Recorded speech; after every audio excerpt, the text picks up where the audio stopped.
Ici, on est à la prairie, dans le Grand Boisé. La problématique, c'est qu'il y a une grande partie de cette forêt-là qui va être rasée pour des fins de construction domiciliaire. Puis ce qui va rester, c'est une ligne hydroélectrique, un ruisseau et un grand marais qui est impropre à la reproduction de la rainette faugrillon. Si on peut regarder par en avant, on voit déjà que la forêt a été rasée, que les milieux humides aussi ont été remblayés avec l'autorisation du gouvernement. Et puis on peut voir que ça va être le prolongement de la rue qui est située ici, qui est la rue Jacques-Martin à la prairie, là. Donc en plein milieu du marécage.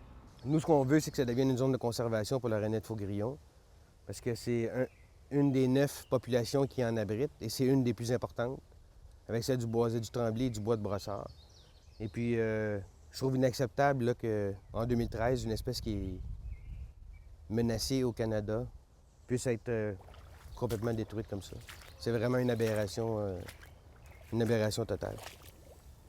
Pour aller voir la prochaine population, la plus près, c'est celle du bois de Brossard. C'est environ à, je sais pas moi, une dizaine de kilomètres environ à vue de nez d'ici, là.